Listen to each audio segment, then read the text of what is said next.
The fire consumed David Coffin's Buckhead home like it was paper.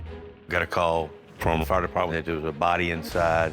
David Coffin, he was the victim. They looked at people who might have had some grudge against David Coffin. Fire can be the tool for the rage. It can be the tool for the murder. Every murder comes down to one or two things. It's either profit or a passion. Deacon, please pick up the phone. You're killing me.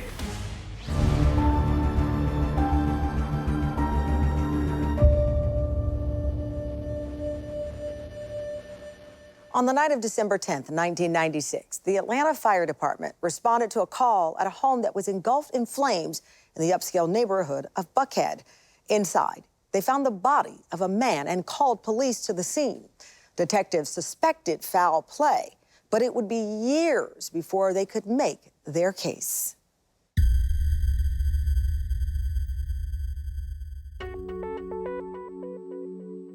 Well, the story begins with the son of a very, very prominent psychiatrist in town. Dr. Dave Davis was kind of the guru of forensic psychiatrists in Georgia. And his son, Scott Davis, his wife had just recently left him, Megan, and he was very distraught about it. They ended up separating, and during this separation, she started dating an individual by the name of David Coffin. The Coffins were from old money, old Connecticut money. His family was one of the first companies to ever trade on the New York Stock Exchange, that old money. Hey there, you little troublemaker. Must be in the shower. David and Megan, though I think they were very early on in their relationship, she seemed to like him a lot, and he seemed to like her a lot. Megan was Scott Davis's estranged wife at the time. They'd been married for like 2 years, and she filed for divorce. And she had been introduced to David Coffin, and they were having a relationship that had become intimate. Basically, she was not yet divorced from Scott. Scott found out that Megan was dating David, and that just sent the whole thing into motion. Deacon, please pick up the phone. Look, I don't want to argue, I don't want to fight. Just please pick up the phone. Scott Davis called her repeatedly. He tried to make it appear that he was okay, that he understood the separation, but it was clear from his actions that he was not satisfied. At the time, he had warned her not to become intimate with anyone. I worked at nights at the time. There was a house fire, which is not an uncommon occurrence, but this was on West Conway Drive, which is one of the streets that has a bunch of large and very expensive homes on it. We got a call from radio that the fire department was out on a fire, and that there was a body inside, and it's suspicious nature. The place is ablaze. It's a pretty serious fire, so they think it's arson from the get-go just because it spread so quickly. We found out that David Coffin, he was the victim. He was the body that was found inside the house. The fire consumed David Coffin's Buckhead home like it was paper. The speed of the fire leads investigators to believe it was set. The body was laying on its back, and in fires, when people die, they generally are trying to crawl out of the house underneath the smoke, and so usually are found dead on their stomach. Megan shows up, and she's hysterical. She'd seen it on the news. Megan called Scott, and Scott tells Megan, says, "Oh my God, somebody just tried to set my house on fire." My reaction was, "Really? Well, there's a clue. Let's go." We get there, and he says, "Well, I was in the house, sitting in a recliner, and my dog started barking."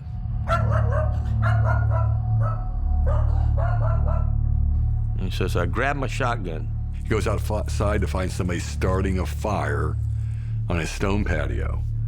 He says the person shoots at him, and he has a shotgun in which he fires 5 times, but doesn't apparently hit the person that he's shooting at. And the person hopped over a fence, escaped. Earlier in the evening, he had been attacked by an intruder in his house. and maced her. He says the person tells him to stay away from Megan. So at this time, I'm like, okay, I got bullshit going on here. And so just put him in the car. I said, yeah, you might come down and give us a statement because it's all related. And So how was Megan and David getting along? I don't know. I know they were going out, so that's all I know. When he started to tell them about the incident that took place with somebody shooting at him, it occurred to the police that, whoa, maybe we need to advise this guy of his rights because he seems like he is a good suspect. he goes, man, he says, I didn't shoot him. I'm like, well, okay. Well, I didn't say you did. Nobody knew at that point that he'd been shot. There's only one person who knows he was shot, and that's the shooter. You did say that David was shot. I think so. You think so? I think I did. I mean, like I said, when I heard that from her, that's what I thought I heard. He said, I think Megan told me. So of course we go out and find Megan, and Megan's like, is that how he died? She didn't know. So at that time, yes, he was my number one suspect, but I took him home, right? Because I want to do an investigation. Because you never know. You try to stay away from getting tunnel vision. Hey, Megan, it's 8 o'clock. I just got back from the police station. Dudes really getting in my face telling me that they thought I had something to do with this. And I hope you don't believe that. When the police, they believed that the victim was already dead at the time of the fire, and that the fire may have been set to destroy the evidence. The clues that we look for in an arson investigation are relatively the same clues for any kind of case. You want to develop a motive. You want to know what person had the means, manner, and opportunity to commit this crime. So what you start looking at is you look at background information. They looked at people who might have had some grudge against David Coffin. He was a sort of the ladies' man, and so they were looking at other husbands or boyfriends who might have been upset with the way that he conducted himself. And so Scott Davis was just one of the people that they were talking to who fit within the same parameter. My initial theory is that, every murder comes down to one or two things. It's either profit or a passion, Fire is not a good way to cover your tracks. All it does, it may make things more difficult, but it doesn't erase anything. Megan, please pick up the phone. Just do me a favor and talk to me. It was clear to see that he was really obsessed with her, and he was not going to accept her leaving him, and he certainly wasn't going to accept the fact that she was sleeping with someone else.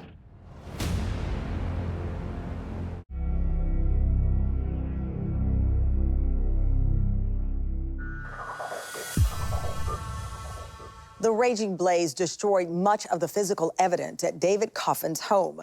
There were no fingerprints at the scene or witnesses to the crime. With little to go on, detectives zeroed in on their prime suspect.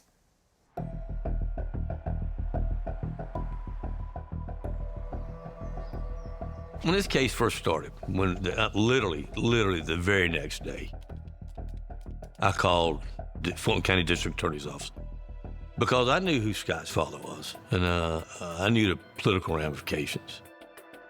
Dave Davis, who had good relationships with the police and the DA's office, often testified for them in certain cases. It made it quite difficult that Dave was his father. People transferred to Scott Davis the credibility of his father. But it was clear from those who might have known Dave and his son that Scott Davis was a completely different kind of person. Not talking about the Coffin case. I've talked enough about the Coffin case. We're still investigating. Lieutenant Charles Turner walked inside to work. His detectives have been beating some well-groomed bushes around Atlanta's Conway Drive in Buckhead. By its very nature, fire destroys.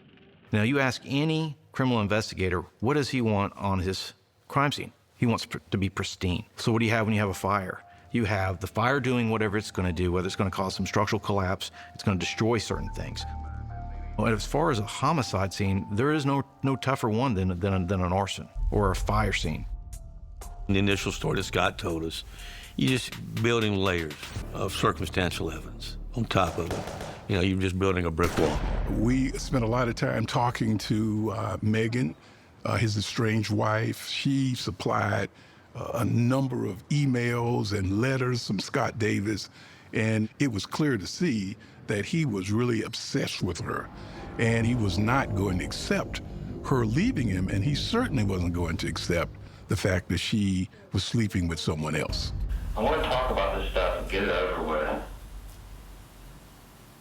Megan, please pick up the phone. Just do me a favor and talk to me. The weekend preceding David's death, David was at Megan's house on Saturday night, spent the night. David comes home Sunday, finds his house has been burglarized. Police say a break-in at the home just days before Tuesday's fire could be connected to the killing. Coffin's Porsche was stolen. Police found it in DeKalb County. And like the home, it had been torched. We found out that one of the people who lived in the same neighborhood, Scott Davis, tried to convince them to tell the police that on the day that the burglary took place, that they were together in a gymnasium. And he said that simply was not true. So I started looking at the house. He goes, "What are you looking for?" So I'm trying to see where the bullet hit. You know, we can find a bullet fragment, right? We were going over his whole story again, and you know, nitpicking little things that you know aren't right. You know, when he tried to carjack him, or tried to rob him, he set your clothes on fire and runs across the backyard, jumps the fence and gets away. Again, that was my reaction. Really? Hey, Megan, hey, just see my lawyer in a minute. I want to talk to you about what's going on and what you said to these people. I need you on my side in this case, but until they find this person who's doing all this, please call me. The DA's office said, "I think you've got enough." So we put it all in an arrest warrant. Judge signed it. I called Scott's lawyer, said, "Hey, we got an arrest warrant." And come turn himself in. Mr. Davis walked up with his attorney, and he was carrying one of those old paper cups of coffee from McDonald's. What struck me was the level of calmness and really serenity it would take to ask the lawyer to pull over. We're gonna stop in here and I'll get myself a coffee before I go in, so I'm comfortable for this maybe last stage of my freedom. Scott Davis had a prominent group of lawyers. They asked the court to release him on bond. Probably at that time, the courts released about 40% of the defendants who were charged with bond. So we were not surprised that the court just finally let him out on bond. Detective Chambers very quickly decided Scott Davis, he was the perpetrator. I mean, within hours, actually. And got some taped statements of him, Mirandai statements. And but then the case kind of stopped. It just stalled. He was arrested. There was a warrant taken out. They didn't indict. We get him arrested. He makes bond. I get told by one of the ADAs that they're not going forward with the case. That they just don't think there's enough. One of the jobs of the DA, in my estimation, is to evaluate cases, put together a trial team, and go forward. Well, when we evaluated this case, there simply was not enough evidence to convince a Fulton County jury. It wasn't a pretty scene. I was not happy. But I'll just leave it at that. It was not nice. I mean, the words coming out of my mouth and towards him were not nice. But 8 years later, Sheila Ross calls me, says, "Oh, we're going to reopen the David Coffin case." I said, "Not with me, you're not."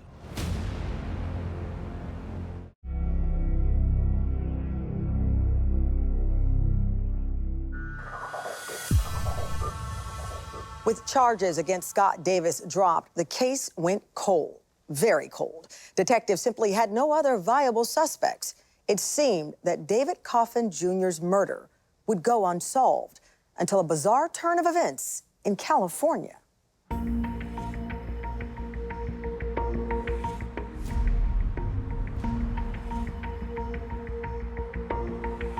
After the case is dropped, Megan moves to Minnesota and eventually to Australia.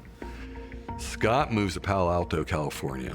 He's in business out there as a technology consultant, but he's always had political ambitions. I remember one of my lawyers came in and said to me, you would not believe this, Mr. Howard. Said the guy's running for governor. I said, governor of what?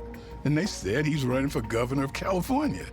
And so, of course, we look on the internet and there he is. He's running for governor in the recall. And it was just unbelievable that he would put himself out in that fashion. We were just amazed. It was him and Gary Coleman and the porn star, and that was the Schwarzenegger election. At that time, you thought you'd beat a murder rap, right? You would think you would just go lay low. Just go out there, just go somewhere and just lay low, make your money and be done, and go. No. Scott, he couldn't. He ran for governor and they were still until they found out he'd been charged with murder in Atlanta. David Coffin's father, David Coffin Sr., had never given up on the case. I mean, one of the reasons I'm really sure Paul Howard went after it again was I'm sure he's being lobbied pretty heavily by David Coffin Sr. We believe that there are some people in the Atlanta area who are still holding information about this case. The district attorney says this man, 39-year-old Scott Davis, remains the prime suspect in the murder. When the DA's office started to reinvestigate this matter, Sheila Ross was head of that cold case squad. In my estimation, she is one of the top lawyers in the entire United States. But 8 years later, Sheila Ross calls me, says, we're going to reopen the David Coffin case. I said, not with me, you're not. I said, I'm not going through all that again and just for it to get shot down again. She goes, no, it's different this time, I promise you. I said, Sheila. I said, really? She goes, yeah. I said, okay. The first time I see that it's going sideways, they were wasting their time, I said, I'm out the door. Sheila put together a group, including Rick Chambers, to go out to California to start interviewing the witnesses again. They were going to set up a wiretap to hopefully catch him saying something incriminating. Of course, he's not talking, right? So I tickle a wire. So what's going to call tickle a wire? Get him talking about what you want him to talk about. I walked by his house, and I just stood in front of his house. He looks out the window, sees me, and I just look at him for a second. I just turn around, keep walking. Well, he gets on the phone. Sure enough, talking, I saw that Rick Chambers, the cop from Atlanta, here. I don't know why he's doing that. He's standing out front of my house, I didn't get nothing out that far. And one of the things that the investigators located was James Dawes, the private investigator hired by Scott Davis to locate the boyfriend of his estranged wife, Megan. When we located him and asked him to come before the grand jury, Mr. Goss actually said to us, he said, I want to testify because I know that he did it. He was arrested Friday morning in Palo Alto, and he has been charged with murder in Atlanta, Georgia, and he will face charges, their extradition charges tomorrow morning in a court in Santa Clara County. The grand jury indicted him. So eventually he's arrested, he's extradited, he comes back to Georgia. And so now we're years later, and they're going to pursue, this time, a full prosecution. It's a classic case, I would say, in which circumstantial evidence is somewhat overwhelming. After we arrested him the second time, and I said, Scott, come on. You had to know this day was coming. I don't decide guilt or innocence, but there's a lot of evidence that's gone missing. Much of the physical evidence gathered and safeguarded by the state has been lost or destroyed. It gives a list. So I thought, this is really bizarre. This is really weird. Several of the prosecutors believed that we would get laughed out of court because we'd lost the evidence. Boils down to credibility. His credibility compared to Megan's credibility. How can a grown man die of fire when he's awake?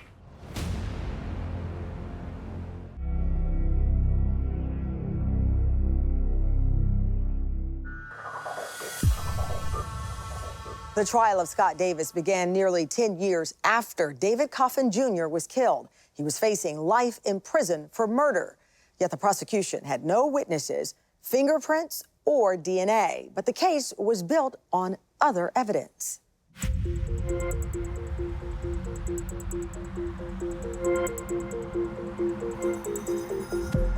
Ladies and gentlemen, you've been sworn and impaneled, and you're about to try a criminal case entitled The State of Georgia versus Scott Davis. At this time, I'm going to allow the state to make its opening statement. On December 10th, 1996, David Coffin Jr. was shot one time in the left side of his head with a 9mm handgun. He was shot in his own kitchen. The next day, someone came back. Someone, the same person that shot him in the head, and doused his body and his kitchen with gasoline. Burned him and his house, destroying everything that he had. His most valuable asset, his life. The man that took that from David Coffin is sitting right there. The defendant, Scott Davis. And I ask you, after you've considered all the evidence presented, all of the witnesses and the testimony, that you find the only verdict that is appropriate in this case, and that is guilty of the murder of David L.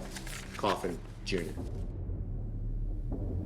Scott Davis is not guilty. He tells you by his plea of not guilty that he did not commit these crimes, and there is no evidence that he did. You just heard a fascinating story, but you're here to look at, evaluate, and determine if there is evidence of guilt beyond a reasonable doubt.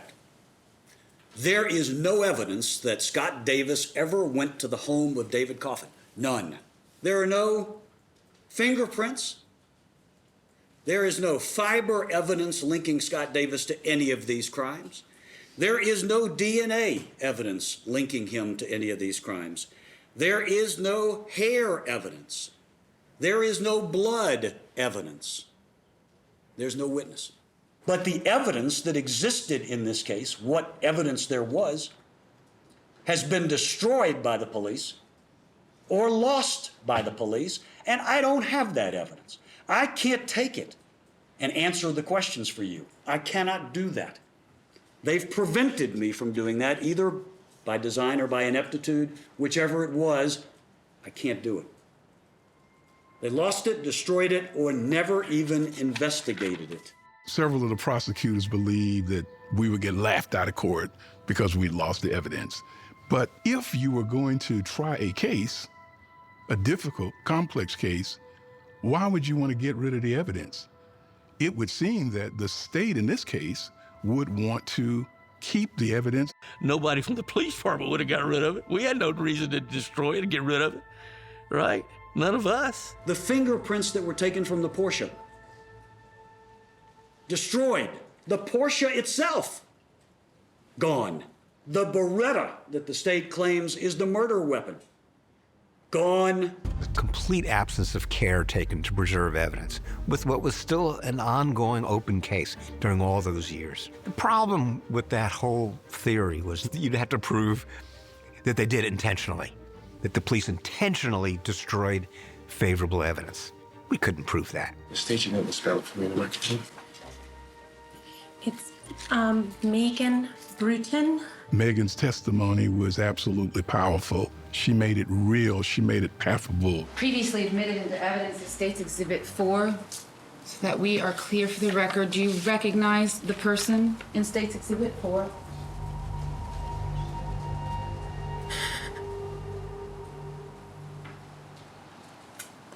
That's David Coffin Jr. Take a moment.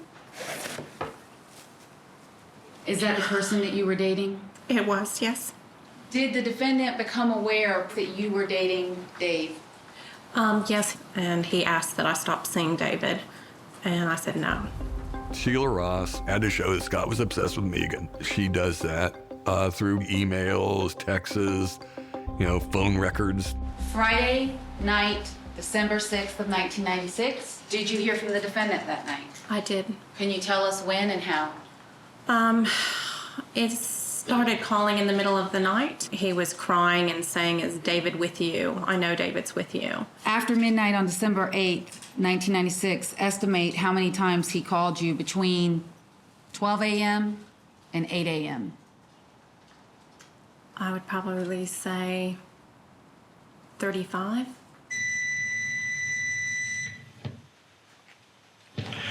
Megan, please pick up the phone. Megan, please pick up the phone. Come on, please. Megan, please pick up the phone. Megan, I love you. I just want to talk to you. Please pick up the phone. You're killing me. He kept wanting to get back with her. He was very obsessed with Megan, and especially once she kept demanding the divorce. He hated to lose. He hated to be told no, and then he did his deed. Fire can be the tool for the rage. It can be the tool for the murder. Megan, arrives at the house and be told that David had died. I remember being pretty hysterical, falling to the ground, lying on the pavement,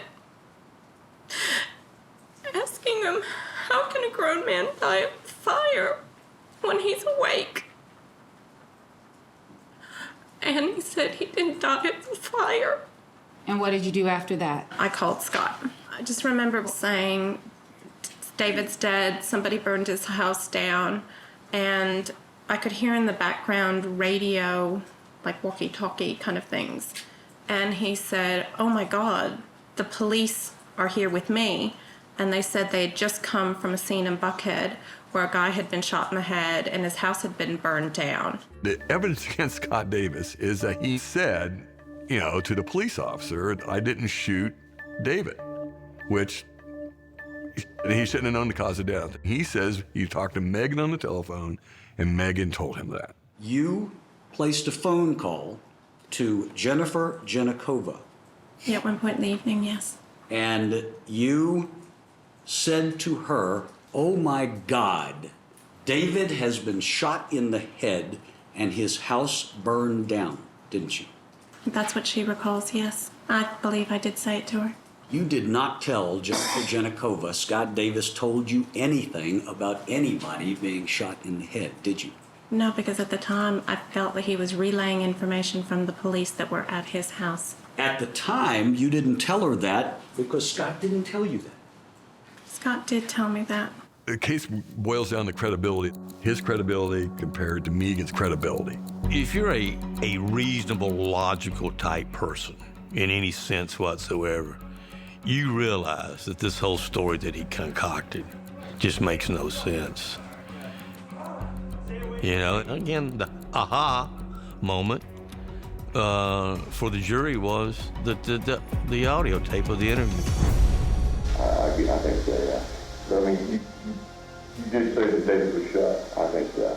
Neither one of us think they told you this. Well, It was a terrible slip-up on Mr. Davis's part, if in fact he's guilty.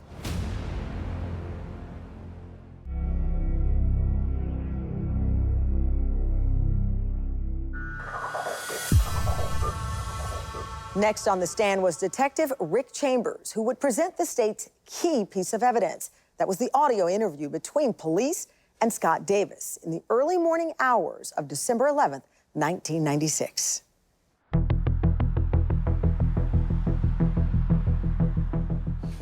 Detective Chambers, I believe you testified that you tape recorded the interview at the point Detective Walker came back. Is that right? That's correct. And at this time, Your Honor, the state would wish to play that interview. So how's Megan and David getting along? I don't know. I know they're going out, so that's all I know. I wouldn't. You really love your wife. I love her, yeah. Y'all trying to get back together, are you? The truth. I don't think so. I don't think so. I mean, She's in love with someone else? No.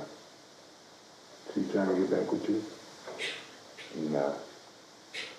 I don't think she's in love with somebody else. I'm just, going out, and I'm going out with other people too. So, I mean, David was no particular issue to me. Scott Davis, in my opinion, had lost control of his emotions.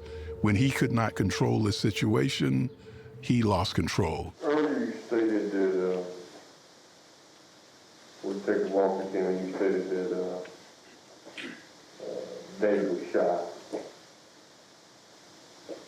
Did you know? I think so, yeah. But I mean, you did say that David was shot. I think so. You think so?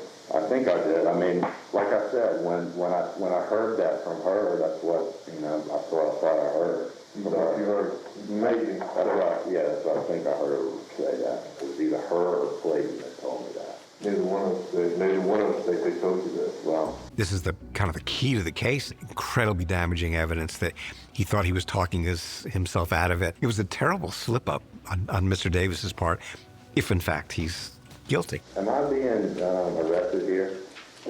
Arrested? Yeah, am I being arrested now? No. I mean, who's victim, I mean, because I feel like I've been the victim here, and I feel like I'm the one that's being accused of all this. You didn't go to his house. No. Y'all didn't get in an argument. No. About Megan. No. And you didn't go confront him about dating Megan. No. Let me tell you something. I've been doing this a lot of years. There's certain things people do when they're telling a lie. They can't stop it. They can't stop it. They can't keep from doing it. Well, you're wrong, so I don't know what else to say. They can't keep from doing it. Well, you're wrong. Everybody thinks they're smarter than the police. We're just dumb cops, That's how we are. And, but I had my sights on him right after he told me that incredible story. During the morning of December 11, you focused on Scott Davis as the perpetrator of this homicide, didn't you? Yes, sir, I did. And you accused him of lying to you in some of the statements he had made, didn't you? Yes, sir. And at this point in time, you are, to use the vernacular, being the bad cop, correct? I don't believe I was being a bad cop, no, sir.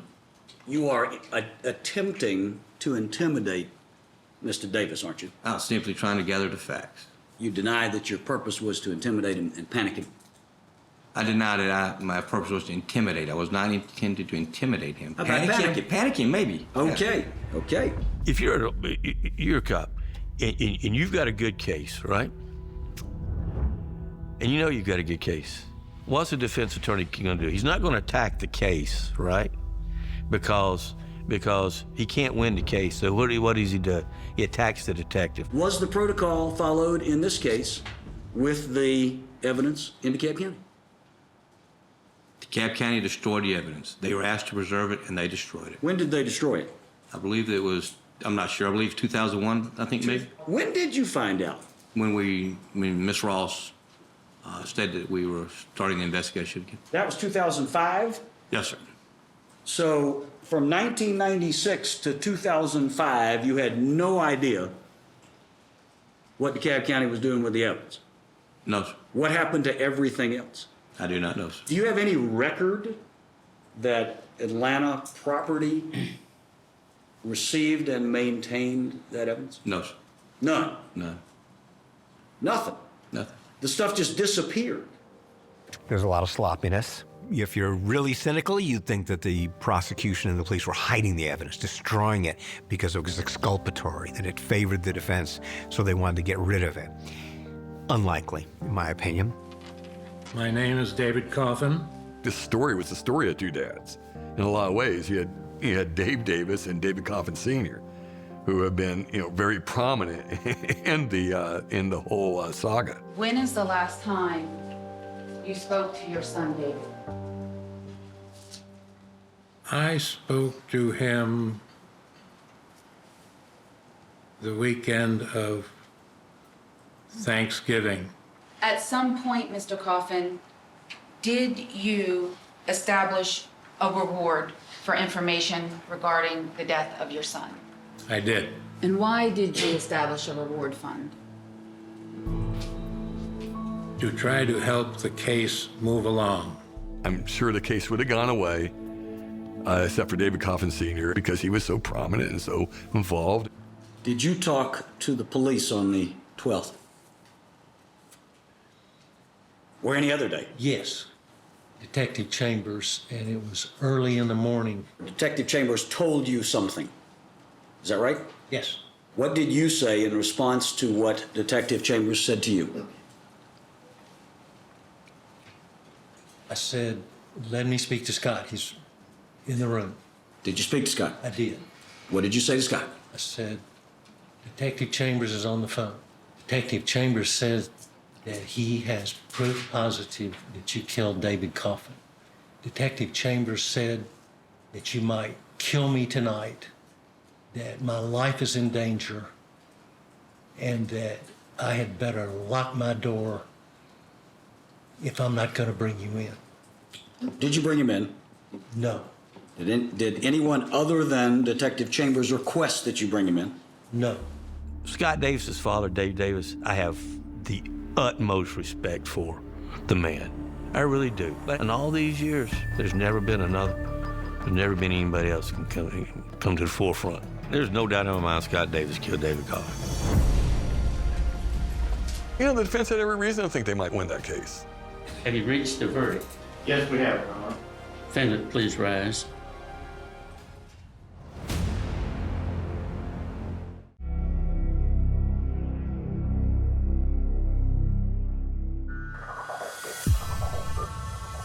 Although the state had presented a convincing case, they had lost an enormous amount of physical evidence. And what they did have was purely circumstantial. If the defense could convince the jury that there was reasonable doubt, Scott Davis would walk free.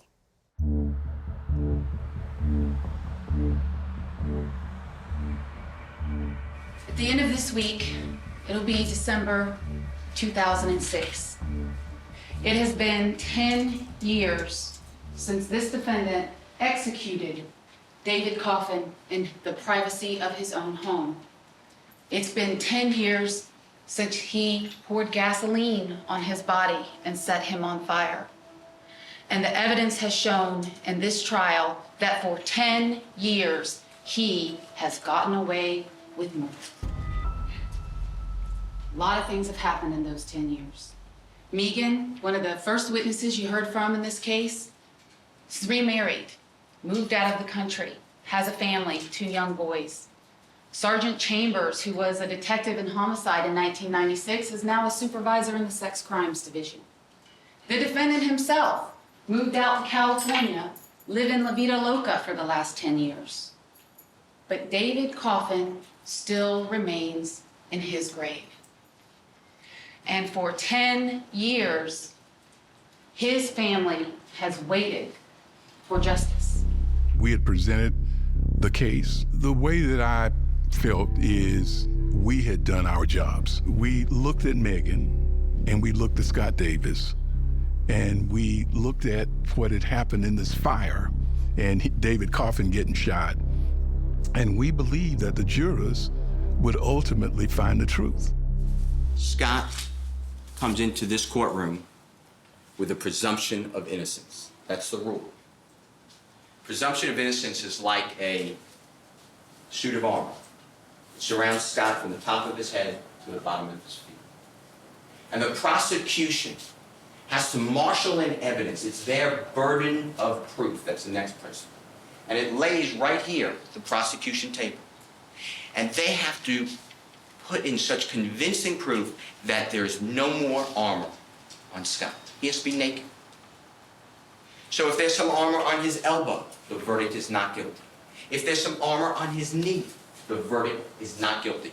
He must be totally removed from that presumption of innocence by the most compelling evidence we know.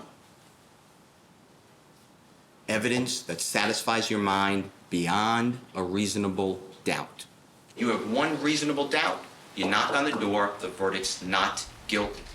I mean, there was a reasonable doubt aspect to the case. I mean, you couldn't really deny it. The defense had every reason to think they might win that case. I mean, they really did. I mean, it was really thin. I mean, it's literally, you have to convict him based on the word of an estranged wife. May be seated.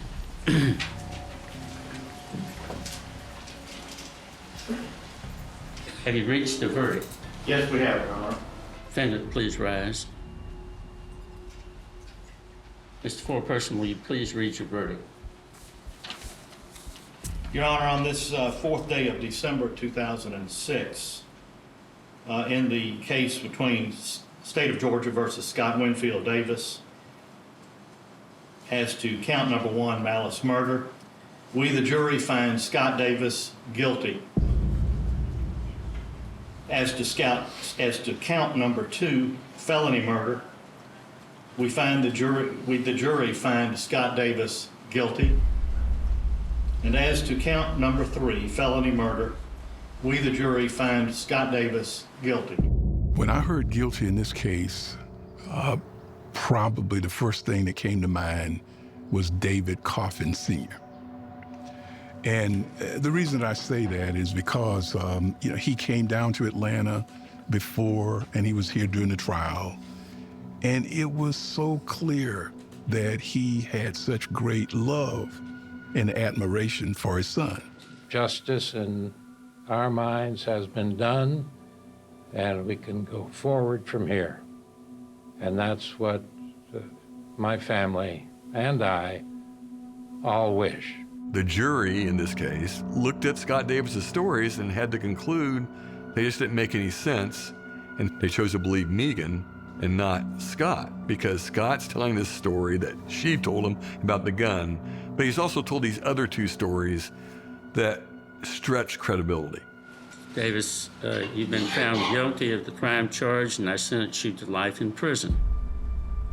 Mr. Davis, speaking to the court. Yes. Your Honor, I have nothing but sympathy, and I feel nothing but empathy for the Coffin family and their loss. However, I've maintained my innocence throughout this, and I still maintain my innocence. I feel as though this process has been unfair to me from the very beginning. I wish nothing but happiness and goodness to the Coffin family. But again, I want to emphasize that I am innocent of these charges, and I plan to go forward and try to appeal this process. Scott Davis wrote me a letter. They're on appeal at the time, so he's reaching out to me in hopes that I will investigate the case.